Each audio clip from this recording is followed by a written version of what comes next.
En mai dernier, un reportage d'enquête sur des tests du cancer du sein possiblement erronés a déclenché instantanément une crise de santé publique. Ils ont un problème majeur qui est celui du contrôle de la qualité. Puis, au bout de 10 jours, plus rien. Le ministre Bolduc parle d'un faux problème et d'une étude mal interprétée par les médias. Fin de la crise. Qu'on ne doit pas faire dire à l'étude ce qu'elle ne dit pas. Nous avons donc décidé de revenir sur les événements du printemps dernier. Comme vous allez le constater, les problèmes avec nos laboratoires de pathologie sont bien réels. Et ce n'est pas uniquement pour assurer les patientes si on a fait reprendre cet été 3000 tests. Enquête sur une crise qui est loin d'être terminée. Moi, je me suis engagé à donner l'heure juste. Il faut voir la méthodologie, il faut voir la rigueur. Si l'étude est valable, je vais être le premier à reconnaître que c'est une bonne étude. Si l'étude se révèle qu'elle n'est pas valable, c'est des grosses conséquences pour les patients. La qualité de la pathologie au Québec était très haute. On ne doit pas faire dire à l'étude ce qu'elle ne dit pas. Ça s'est passé le printemps dernier. Après 10 jours de confusion et de contradictions, le ministre Bolduc et ses experts enterrent la crise des tests de cancer du sein. Les experts estiment qu'il n'y a aucune raison de mettre en doute la qualité des analyses effectuées dans les laboratoires de pathologie du Québec. 12 experts et un ministre contre le docteur Louis Gaboury et son étude. Le pathologiste n'avait aucune chance. Pourtant, toute cette histoire est bourrée de contradictions. D'abord, l'étude du docteur Gaboury. On dit qu'elle est impeccable, mais que ses conclusions sont fausses. Nos tests de cancer du sein, pas de problème, mais il faut quand même en refaire 3000. Et nos laboratoires, tout va bien, même si on n'a aucune preuve solide pour le démontrer. On va aller chercher les faits. Les faits. On va rechercher la vérité. La vérité. On va avoir de la transparence. La transparence. Cet automne, Enquête a donc rencontré les experts du ministre et fait un saut à Terre-Neuve, là où est survenu l'énorme scandale des tests de cancer erronés en 2005. Conclusion, nos laboratoires sont loin d'être parfaits. Le problème, c'est qu'à part le docteur Gaboury, on dirait que personne ne voulait en entendre parler. Ce qu'on voit dans notre système, c'est souvent ça. Ça prend un gros coup de marteau ou une crise pour finir par faire bouger les gens, alors qu'il y avait déjà les données en main.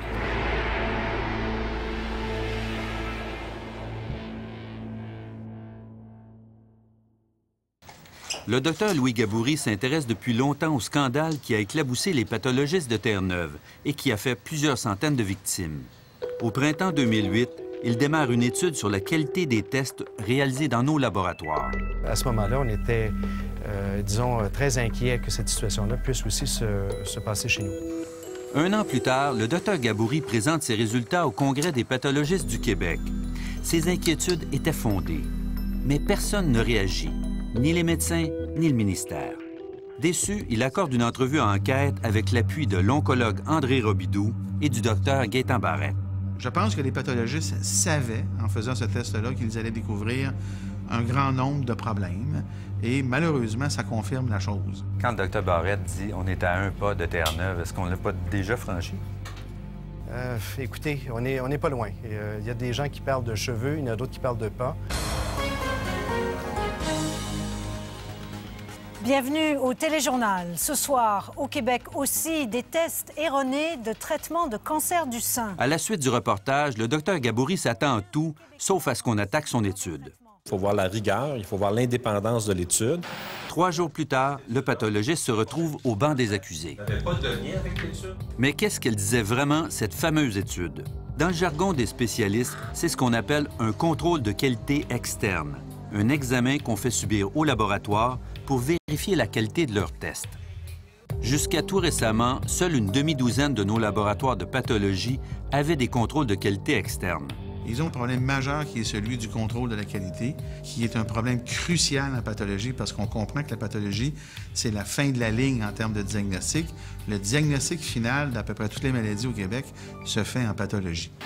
L'étude du Dr Gaboury portait sur 2 tests très importants qu'on fait passer à toutes les femmes qui ont un cancer du sein. Les récepteurs hormonaux, de même que le HER2, sont des tests à partir desquels on décide de la thérapie. On peut, s'il y a présence de récepteurs hormonaux, opter pour une hormonothérapie. S'ils sont négatifs, on sera peut-être obligé d'opter pour une chimiothérapie ou, dans certains cas, d'avoir les deux. Pour le HER2, il va aussi nous indiquer certains éléments par rapport à la sévérité de la maladie et à l'addition d'un type de médicament. Donc, ces 2 tests peuvent faire la différence chez les patientes. Là. Oui. 24 laboratoires ont subi l'examen du Dr Gaboury. La note de passage, c'est 90 %. En dessous de 90 %, l'Association canadienne des pathologistes considère qu'un laboratoire devrait cesser de faire des tests jusqu'au moment où il aura corrigé la situation. Résultat, la moitié des laboratoires testés ont coulé l'examen avec en moyenne de 15 à 30 % de mauvaises réponses. On comprend pourquoi le Dr Gaboury était inquiet. Imaginez si tous les laboratoires qui ont coulé l'examen répètent chaque année les mêmes erreurs avec leurs véritables patientes. S'il y a 10 de variation, ce qui veut dire que si ce test-là est fait de façon routinière, qu'il y a des milliers de patientes qui ont des cancers du sein au Québec, bien, ça veut dire qu'il y a plusieurs centaines de patientes qui ont peut-être reçu un résultat qui n'est pas correct. Mais pendant que le Dr Gaboury monte aux barricades, le Dr Bolduc a l'air de tout, sauf d'un ministre inquiet. Les médecins spécialistes qui m'entourent s'entendent pour dire qu'on ne doit pas faire dire à l'étude ce qu'elle ne dit pas. Une semaine plus tard, le président du groupe d'experts enfonce le clou. Les experts estiment qu'il n'y a aucune raison de mettre en doute la qualité des analyses effectuées dans les laboratoires de pathologie au Québec. Le docteur André Robidoux, c'est le même expert qui appuyait le docteur Gaboury et qui nous avait dit exactement le contraire une semaine plus tôt. Quand le problème de Terre-Neuve était sorti il y a 1 an, on avait pensé qu'une situation comme celle-là pouvait exister dans d'autres provinces, incluant le Québec. Alors, en réalité, que ça existe au Québec, ça ne me surprend pas. En entrevue, le docteur Robidoux nous avait aussi confié qu'en 2008, il avait demandé à son hôpital, le CHUM, de reprendre les tests d'une centaine de femmes, mais que le CHUM a refusé. Du jour au lendemain, le médecin a complètement changé son fusil d'épaule. Ce qu'on a fait, c'était une décision pour rassurer nos patients. On ne pouvait pas se permettre de les laisser dans l'inquiétude comme elles étaient dans cette situation-là. Le docteur Robidoux explique que le groupe d'experts l'a fait changer d'avis. Nos laboratoires sont meilleurs qu'il croyait. Et il affirme encore que la reprise des 3000 tests est une simple mesure de précaution. Vous avez créé vous-même une angoisse, en quelque sorte, en refaisant des tests. Pendant des mois, les gens vont attendre les résultats. S'il n'y a pas de problème... Bien justement, on ne sait pas si l'hypothèse que le Dr Gaboury a générée, qu'il y avait des discordances majeures, va être confirmée par ces résultats-là. On présume que non. Durant la crise, un autre expert a attaqué le Dr Gaboury. Le dommage collatéral, c'est que ça a entraîné une anxiété chez des femmes. Le docteur Têtu, c'est l'homme de confiance du ministère, celui qui étudie les problèmes de la pathologie depuis 1 an. Lui aussi a affirmé publiquement que nos tests sont impeccables. Vous me parlez d'un sentiment, celui des spécialistes qui étaient là, que les laboratoires étaient efficaces. Mais techniquement, ça prend des preuves pour ça? Oui, bien en fait, c'est sûr qu'on n'avait pas de résultats, je veux dire, palpables. Lorsque nous l'avons rencontré, le docteur Têtu a admis qu'il n'avait jamais lu l'ensemble de l'étude du docteur Gaboury, seulement le résumé, mais il l'a quand même critiqué. Il ne faut pas oublier qu'un contrôle comme celui-là, c'est comme une photographie. Hein? Si vous faites un voyage, vous avez 200 photos, vous voulez vérifier si vos photos sont bonnes. Si vous en prenez une et qu'elle est ratée, ça ne veut pas dire que les autres sont ratés. Vous allez vouloir en regarder d'autres. C'est un peu ça qui se passe. Nathalie Rodrigue pense le contraire. Un laboratoire qui rate un contrôle de qualité, c'est inquiétant. 12 laboratoires, c'est une crise. On traite les spécimens de contrôle de qualité de la même manière qu'on traite les spécimens de patients. Donc, je crois que c'est noyer le poisson de dire qu'il n'y a pas de problème. Finalement, qui a raison? Le pathologiste qui crie au loup ou le pathologiste qui éteint le feu? Comment le Dr Gaboury, qui est le président de l'Association des pathologistes, et vous, un expert dans ce domaine-là, qui êtes responsable d'un comité, pouvez arriver à des conclusions aussi différentes l'une que l'autre?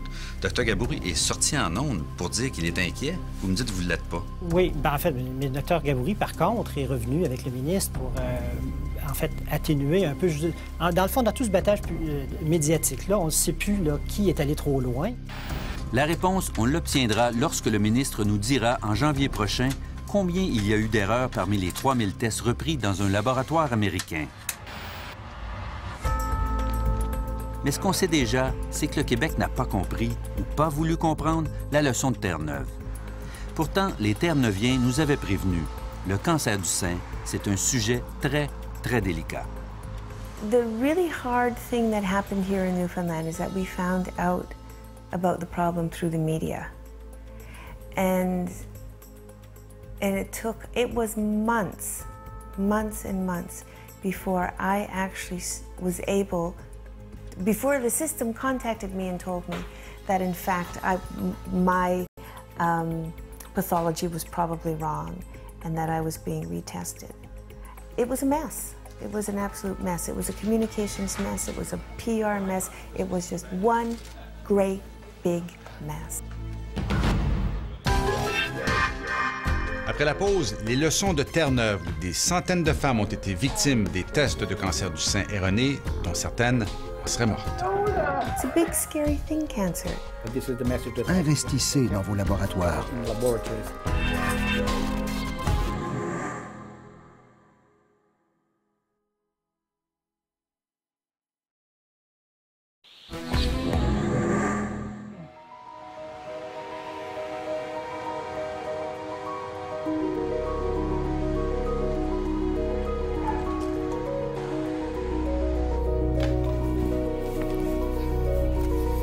La cinéaste Jerry Rogers est l'une des 400 femmes impliquées malgré elle dans le scandale des tests de cancer du sein erroné de Terre-Neuve. Geraldine Rogers. Tout récemment, elle a reçu une lettre d'excuse des responsables de la santé de sa province. We wish to say to you that we are sorry that we, as a healthcare organization, did not provide you the high-quality patient care in relation to the ERPR issue that you deserve and that we expect of ourselves. My hair started falling out on Friday. En 2000, Jerry Rogers a filmé son long combat contre la maladie dans un documentaire qui a fait le tour du monde. Après 4 ans de lutte, la cinéaste croyait que le pire était derrière elle. Puis elle a appris qu'on avait fait une erreur sur son test de cancer du sein.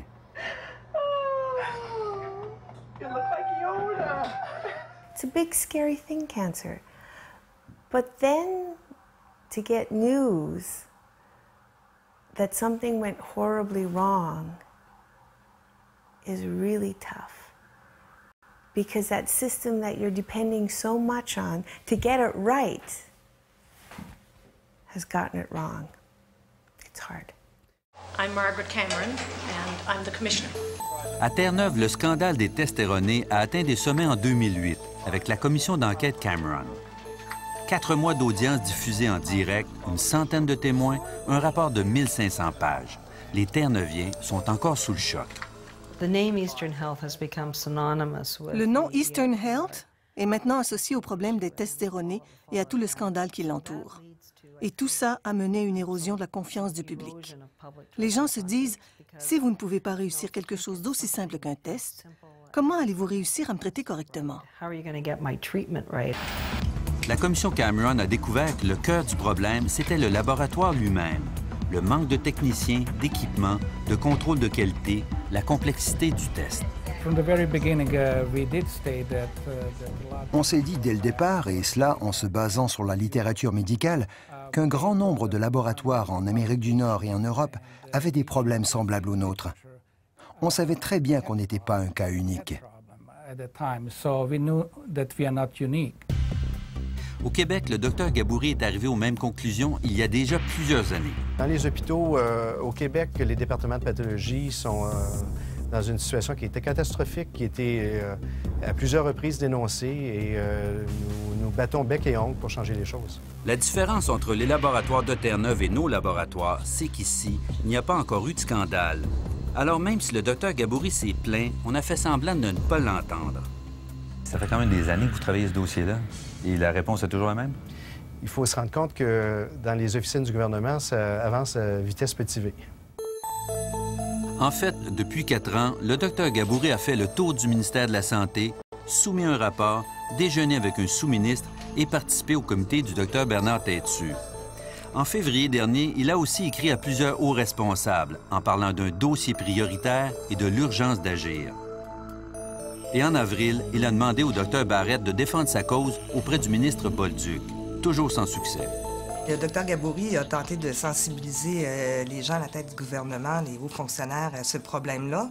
Il y a eu des courriers, on sait qui a été contacté et qui savait quoi. Mais pourquoi est-ce que ça n'a jamais monté au ministre, ou pourquoi ces personnes-là ont décidé de ne pas bouger? Après aussi ce qui s'était passé à Terre-Neuve, nous trouvons que c'est de l'irresponsabilité. La commission Cameron nous a aussi appris qu'à force de vouloir rassurer les patientes au lieu de leur dire toute la vérité, on peut obtenir l'effet contraire. C'est vrai pour le Québec comme pour Terre-Neuve. It's not 1955. It's 2005. And we're grown adult women. I think part of it is a misguided sense of not wanting to frighten women, which I think is totally misguided and an outdated attitude. And I think part of it was a legal system. I think legal advice. And I also think part of it is that they realized that this was a big problem and they weren't quite sure how to handle it. Chez nous, le ministre dit qu'il a retenu la leçon et il a promis une grande transparence. Les faits, la vérité, la transparence.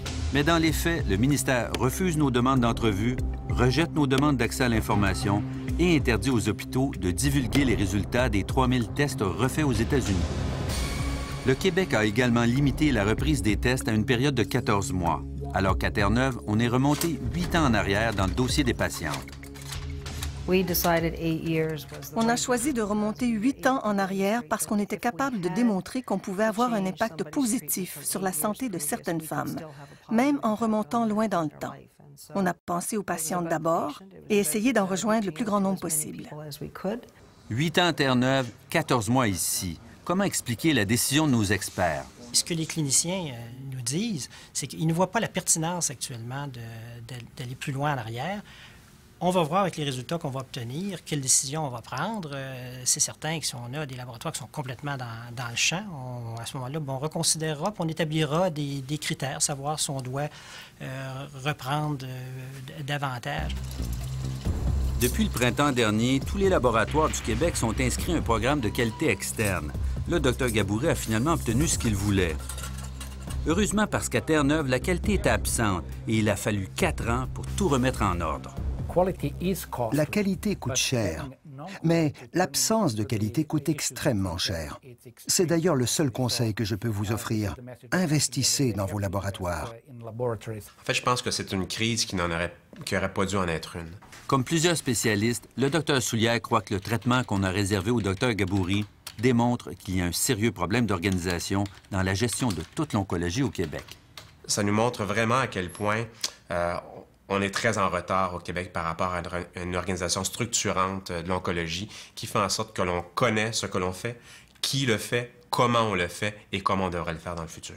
It is my hope that other provinces will learn from our mistakes, that they don't have to repeat them. And my advice to the women of Quebec is A, not to panic and to not be afraid, but if there is information that you need, to insist and push until you get the information that you need.